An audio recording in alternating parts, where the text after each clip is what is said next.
Hi எல்லாருக்கும் வணக்கம் and welcome. இன்றைக்கி நம்ம சேனலில் சூப்பரான புளிப்பொங்கல் ரெசிபி தாங்க. இது என்னோடய பாட்டியோட ரெசிபி. சின்ன வயசில் எங்களுக்கு அடிக்கடி செஞ்சு கொடுப்பாங்க. ரொம்ப பிடிக்கும் எங்களுக்கு. நாங்கள் முருங்கைக்கீரை அதிகமாக சாப்பிட மாட்டோம்னு சொல்லி இந்த புளிப்பொங்கலில் முருங்கைக்கீரை போட்டு செஞ்சு கொடுப்பாங்க. அவ்வளோ சூப்பராக இருக்குங்க. இதை செய்யறதுக்குமே ரொம்ப டைம் எடுக்காதுங்க. வெறும் ஒரு 15 நிமிஷத்தில் நம்ம செஞ்சு முடிச்சிடலாம். இதுக்கு வெங்காயம் தக்காளி எதுவுமே தேவையில்லை. இப்போ எப்படி செய்யறதுன்னு பார்க்கலாம் வாங்க, வீடியோக்குள்ளே போகலாம்.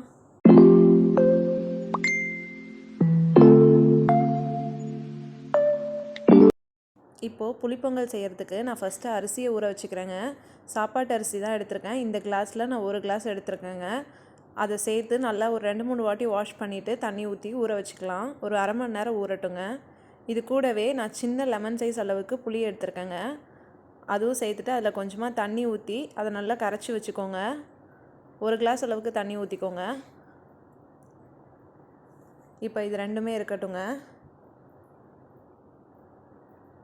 இப்போது ஒரு குக்கரில் 3 டேபிள் ஸ்பூன் அளவுக்கு நல்லெண்ணெய் சேர்த்துக்கலாங்க. நல்லெண்ணெய் சேர்க்கும் போது நல்லா வாசனையாக இருக்கும். இப்போ எண்ணெய் கொஞ்சம் சூடானதும் இதில் 1 ஸ்பூன் அளவுக்கு கடுகு சேர்த்துக்கலாம். இந்த கடுகு நல்லா பொரிஞ்சு வரட்டுங்க. இப்போது இதில் அரை ஸ்பூன் அளவுக்கு உளுந்தப்பருப்பு, அரை ஸ்பூன் அளவுக்கு கடலைப்பருப்பு சேர்த்துக்கிறேங்க. இது கூடவே ஒரு 1/4 ஸ்பூன் அளவுக்கு மிளகு, 1/4 ஸ்பூன் சீரகம் சேர்த்துக்கலாம். ஒரு 4-5 வரமிளகாவை இந்த மாதிரி உடச்சி வச்சுருக்கேங்க. அதையும் சேர்த்துட்டு நல்லா கலந்துக்கோங்க. இந்த கடலைப்பருப்பு உளுத்தம்பருப்பு கொஞ்சம் செவந்து வரட்டுங்க.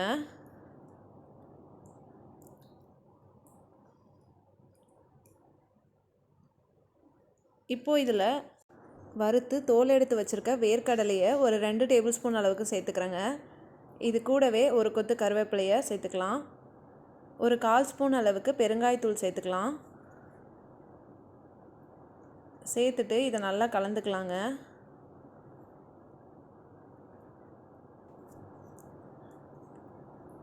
இதை ஒரு 5 நிமிஷம் இந்த மாதிரி கலந்துட்டு இப்போ இதில் நம்ம தண்ணி சேர்த்துக்கலாங்க. தண்ணி பார்த்திங்கன்னா நான் 1 கிளாஸ் அளவுக்கு அரிசி எடுத்திருக்கேன். அதுக்கு 5 கிளாஸ் அளவுக்கு தண்ணி சேர்க்க போகிறேங்க. ஏன்னா இது புளி பொங்கல் மாதிரி கொஞ்சம் இருக்கணும். ரொம்ப வெரப்பாக இருக்கக்கூடாது. அதனால் ஒரு 3 கிளாஸ் அளவுக்கு தண்ணி சேர்த்துக்கலாம். 2 கிளாஸ் அளவுக்கு புளி கரைச்சல் தண்ணி சேர்த்துக்கலாங்க. புளியை நல்லா கரைச்சிட்டு ஒரு 2 கிளாஸ் ஊற்றிக்கலாம். பாருங்கள், இந்த அளவு சேர்க்கும்போது உங்களுக்கு புளிப்பு எல்லாமே கரெக்டாக இருக்குங்க.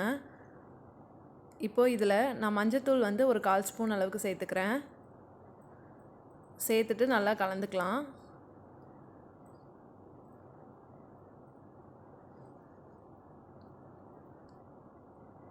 இதில் தேவையான அளவு உப்பு சேர்த்துக்கோங்க. சேர்த்துட்டு நல்லா கலந்துக்கோங்க.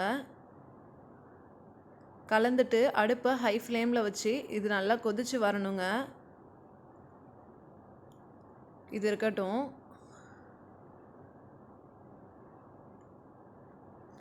இப்போ பாருங்கள், நல்லா கொதிச்சு வந்துருச்சு. இப்போது இதில் நம்ம ஊற வச்சுருக்க அரிசியை தண்ணி இல்லாமல் வடிச்சிட்டு சேர்த்துக்கலாங்க.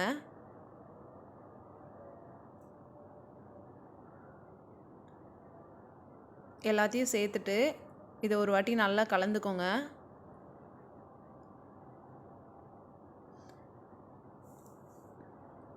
கலந்துட்டு இப்போது இதை மூடி போட்டு மீடியம் ஃப்ளேமில் ஒரு 5 விசில் வச்சு எடுத்துக்கலாங்க. இது இருக்கட்டும்.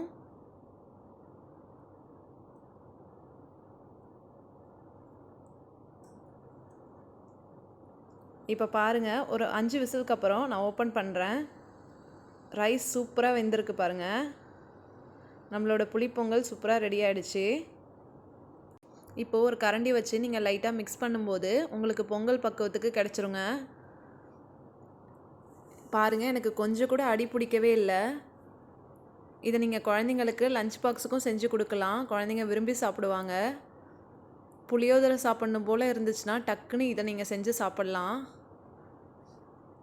எங்கள் பாட்டி பார்த்திங்கன்னா இந்த ஸ்டேஜில் முருங்கைக்கீரை இலையை நல்லா வாஷ் பண்ணிவிட்டு இதில் போட்டு ஒரு 10 நிமிஷம் மூடி போட்டு வச்சுருவாங்க. அந்த சூட்டிலே அந்த கீரை நல்லா வெந்துருங்க. அதுக்கப்புறம் நல்லா கலந்துட்டு அதை உருண்டை பிடிச்சி கொடுப்பாங்க. அவ்வளோ சூப்பராக இருக்குங்க. இதுக்கு பெருசாக சைட் டிஷ் எதுவுமே தேவைப்படாது. சின்ன வெங்காயம் ஒரு 2, 3 உரித்து அப்படியே இது கூட வச்சு சாப்பிட்லாம். அவ்வளோ சூப்பராக இருக்கும். நீங்கள் அந்த மாதிரி கூட ட்ரை பண்ணுங்கள். எனக்கு முருங்கைக்கீரை இங்கே கிடைக்கல, அதனால நான் செய்ய முடியல. உங்களுக்கு கிடைச்சா கண்டிப்பாக நீங்கள் முருங்கைக்கீரை கொஞ்சோண்டு போட்டு செஞ்சு சாப்பிட்டு பாருங்கள். நல்ல வாசனையாக இருக்கும். என்னோட பையன் சைட் டிஷ் இல்லாமல் சாப்பிட மாட்டாங்க. ஸோ அவனுக்காக வெங்காயம், உருளைக்கிழங்கு வச்சு ஒரு சூப்பரான கிறிஸ்பியான பக்கோடா செஞ்சுருந்தேன். ரொம்பவே சூப்பராக இருந்துச்சுங்க. இதோட ரெசிபியை நான் நெக்ஸ்ட் வீடியோவில் ஷேர் பண்ணுறேன். ஸோ கண்டிப்பாக இதை உங்கள் வீட்டில் செஞ்சு பாருங்கள். என்னோடய சேனலை நீங்கள் ஃபர்ஸ்ட் டைம் பார்க்குறீங்கன்னா உங்களுக்கு பிடிச்சிருந்ததுன்னா சப்ஸ்கிரைப் பண்ணி வச்சுட்டு பாருங்கள். நாளைக்கு இன்னொரு சூப்பரான வீடியோவில் பார்க்கலாம். அது வரைக்கும் happy cooking and thanks for வாட்சிங்.